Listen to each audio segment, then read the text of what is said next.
Xin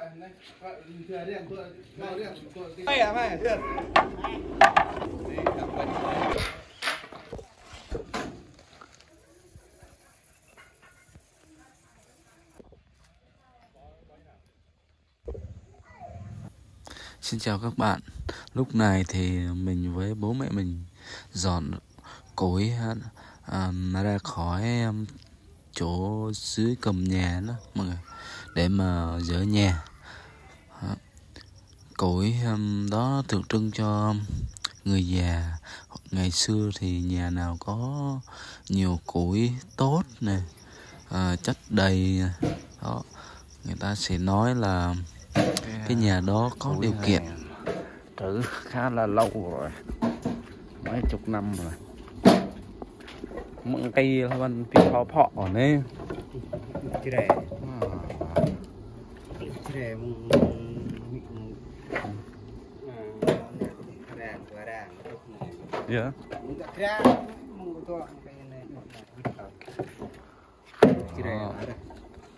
dọn đi để mà ngày mai dọn xong là mình dỡ nhà nha.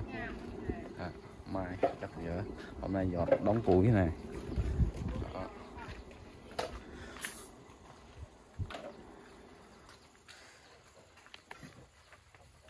Đống củi xếp này đó chính là công lao của bố mẹ mình hồi xưa, từ hồi xưa còn trẻ luôn.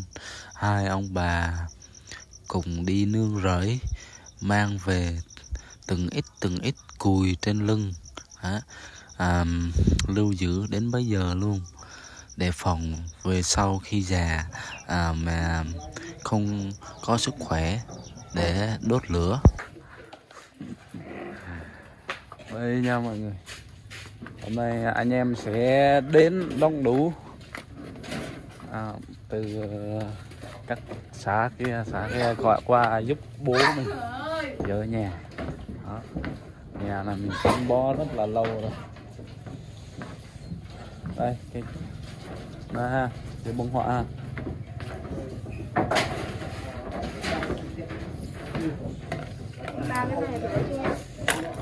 sạch chưa.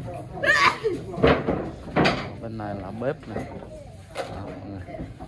Nhà mấy chục năm rồi, từ hồi mình còn nhỏ luôn. Ở đây các anh em của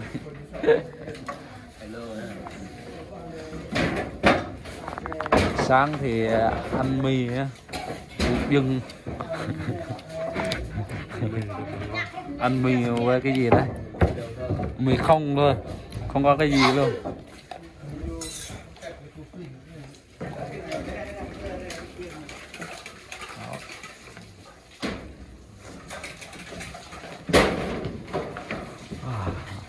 Vượt lại ru vậy, cây mà dịp rồi tọa che ăn vậy sáng nữa.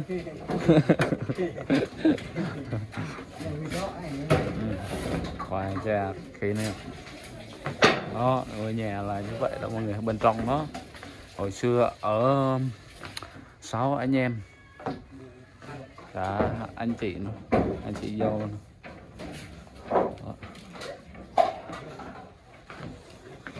Cái nhà sàn. Đây là của em trai mình luôn.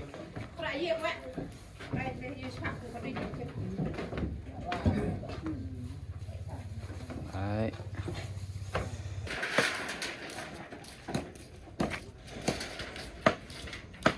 Lúc này thì trước tiên là anh em mình dỡ mấy cái đây nha. Ốp ơi.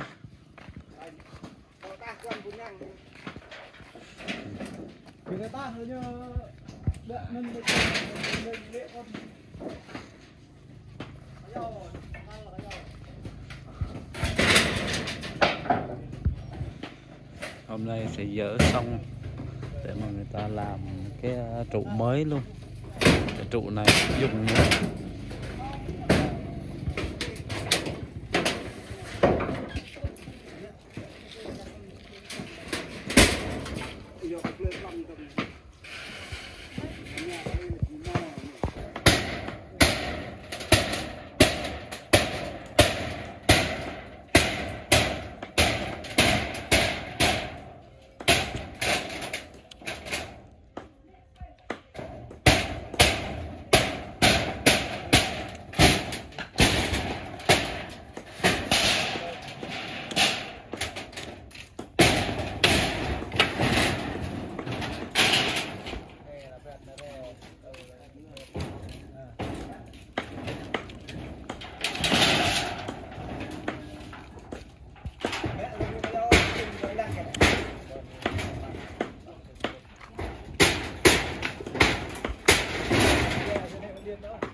anh.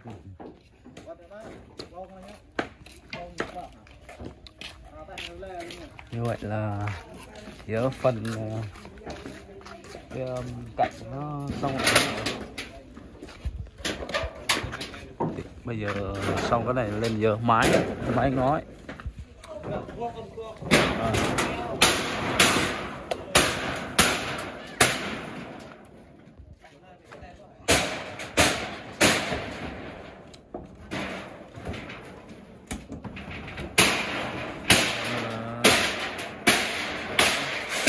Giờ cái dây điện.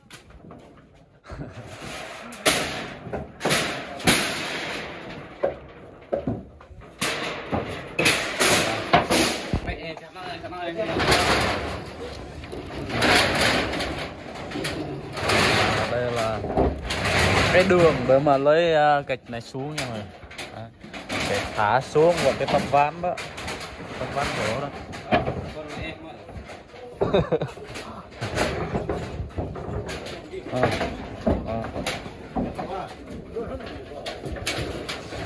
Lời chặt đi vậy thì đi ha, việc bắt.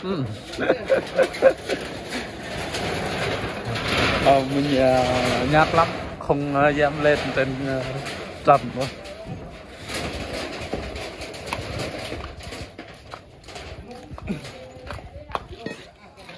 Chỗ thanh niên mới tới hả? Bữa nay đi đâu vậy?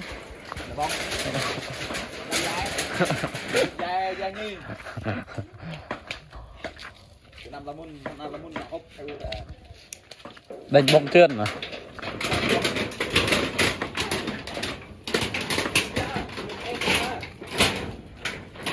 Bằng nào phải cháu mày mẹ.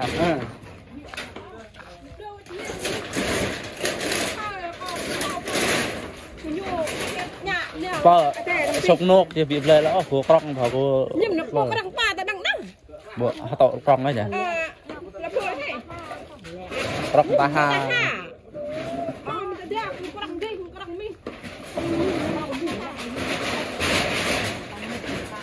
đấy, tí nữa là lên giờ hết cái ngói kia rồi.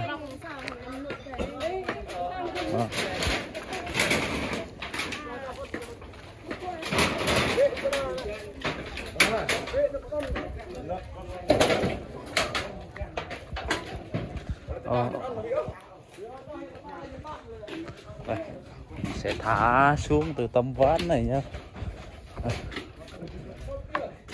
Đây. Để thả xuống xong rồi mình vài người thì ở đây lấy xếp thôi, còn mấy người thì lên trên kia luôn. Hoài chắc mình à căng đã bông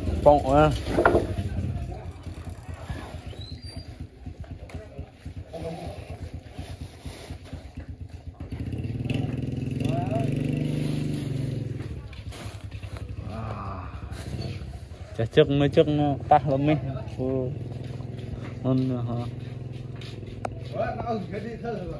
giờ sẽ đi à là lâu rồi không có bị bắt đi.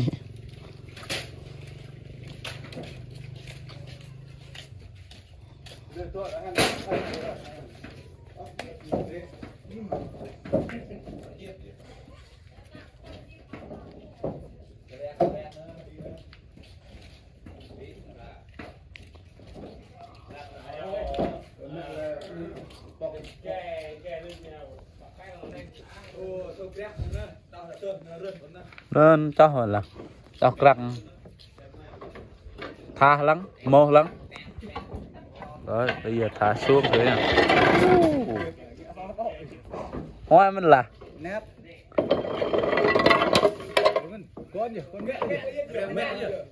con thơ lắm hoa mình là mày dập là hoa mình chắc rồi nữa cái này thì bé nhá mẹ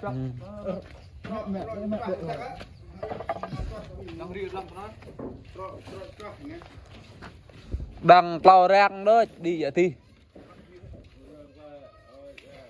ba người lên thôi, xong là thả xuống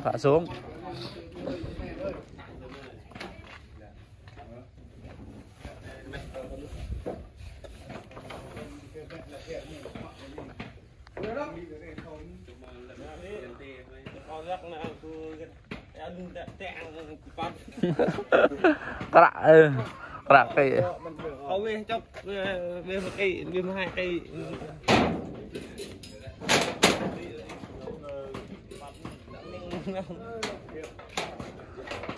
nở giờ khiêm giờ harang rập mẹ on về. Đây là anh em chia công việc nhé. Như này là không bể rồi, không phải bể nên cái rồi đó.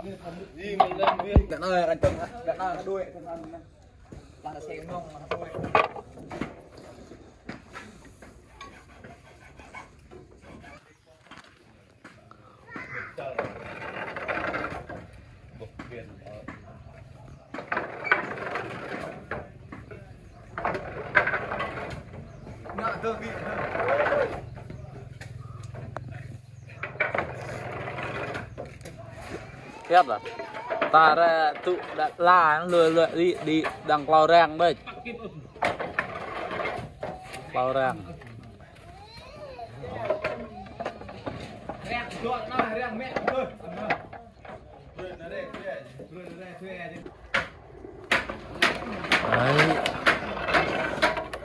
3 người ở trên. Đấy. Qua đây làm đều là anh em nhà mình hết nha mọi người, anh em trong nhà hết giúp đỡ.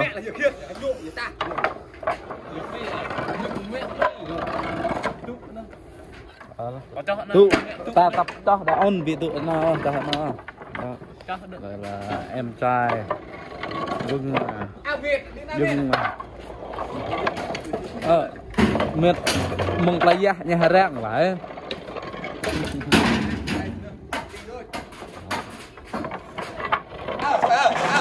Thiệt cho em mày thiệt.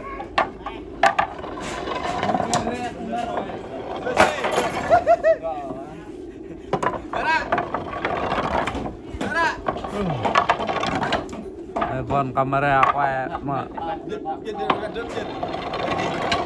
nè đó quay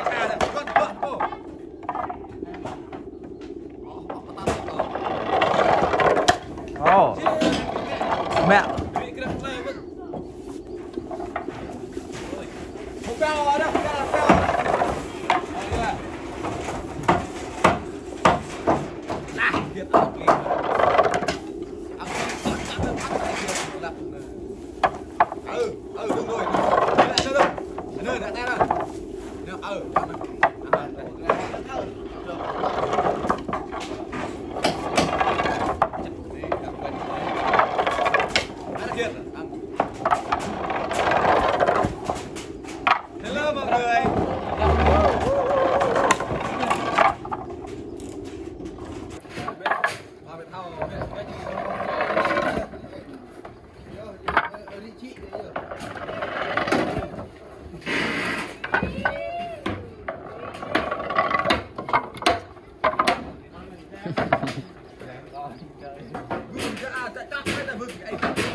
direct ra tapak giờ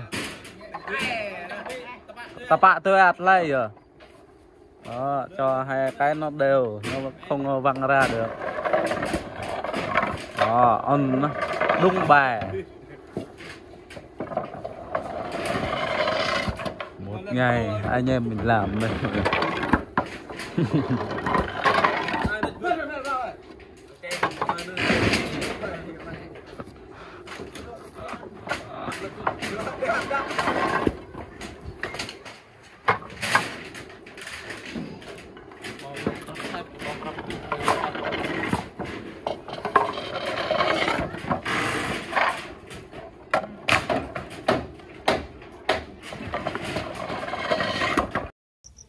Như vậy đó mọi người, nhà đã xuống cấp, mái ngói thì mục,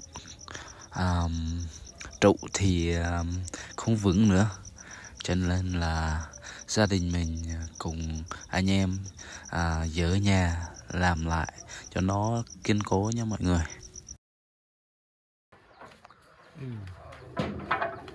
Bên này xong bây giờ qua bên này đó. Đó, giờ mọi người cùng theo dõi. Công việc ngày hôm nay tuy là rất nặng nhọc nhưng mà rất vui, được anh em gia đình gần xa mình cùng nhau làm việc giúp đỡ bố mẹ có một ngôi nhà mới cho bố mẹ được vui. Đó, niềm hạnh phúc của mình là vậy thôi mọi người ạ.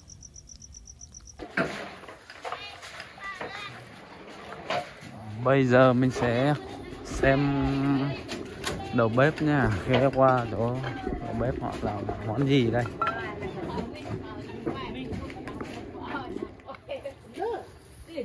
Hôm nay có món gì đây? Món gì đây nhỉ? Chả rặn lắm. Lá? Đây là khóa cá nhá.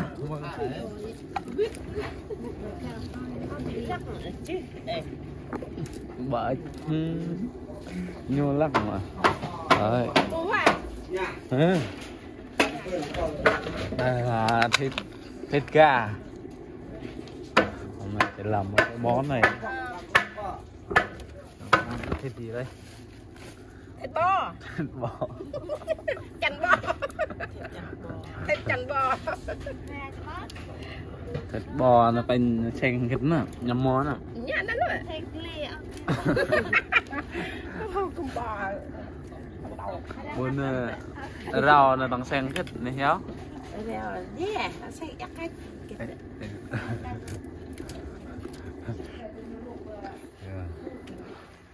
Món ăn ngày hôm nay khi mà anh em làm xong thì sẽ ăn cơm ở lại đây luôn. Đây, lửa.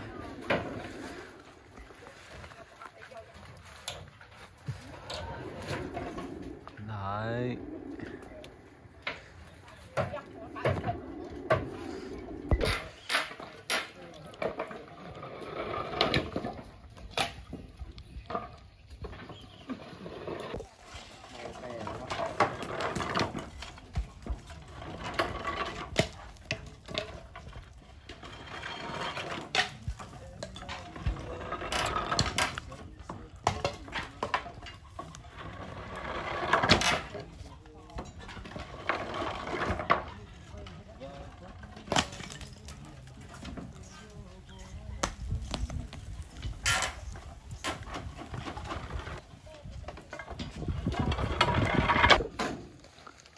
Như vậy là đã xong cái giai đoạn dỡ mái ngói rồi nha mọi người.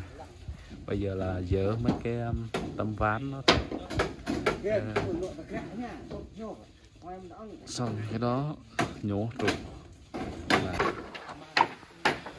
Như vậy là đến giờ trưa rồi nha mọi người. Anh em làm dỡ gần xong rồi. Chiều thì nhổ xong cái trụ đó là xong nhá. Bây giờ anh em ăn trưa rồi đó. Dọn đồ ăn rồi ăn trưa. Chừng quá hả? Xong rồi pakai đã nó.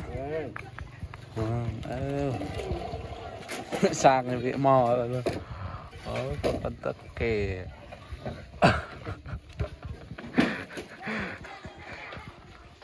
Dỡ xong rồi. Chỉ còn hạ xuống với cái trục này nữa thôi. Sợ sao?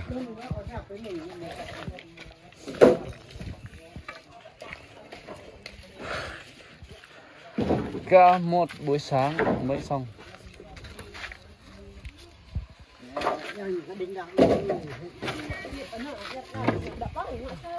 Hôm mai rồi.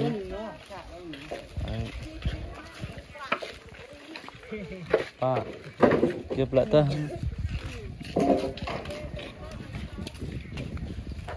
Đó, lọc vào về con. Họ sơi. Ăn trưa ở đây nha mọi người.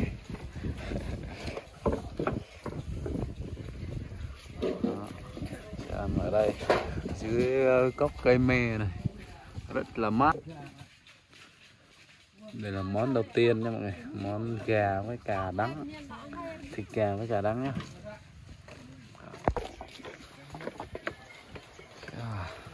Bây giờ ăn cơm thôi mọi người. Chúc mọi người một bữa cơm ngon miệng.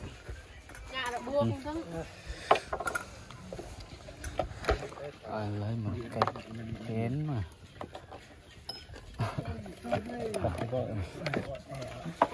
Có thịt. Rồi này xin tơ dễ kìa tơ này.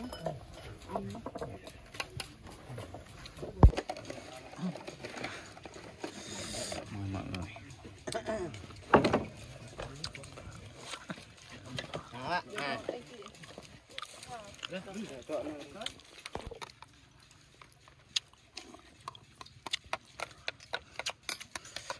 Món giò nè, giò bò quá. Wow. Chấm và ớt nhắm là ngon. Ăn tóc đa không biết thế nào.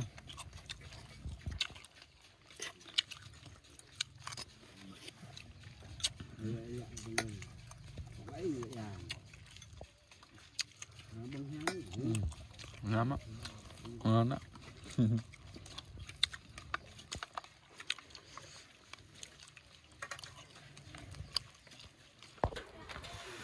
Vậy là đây nhá mọi người, đang dỡ trụ đây,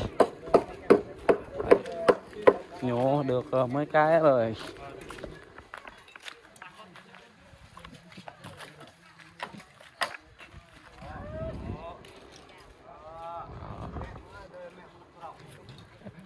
Một, hai, ba, bốn, còn được 4 cái trụ rồi.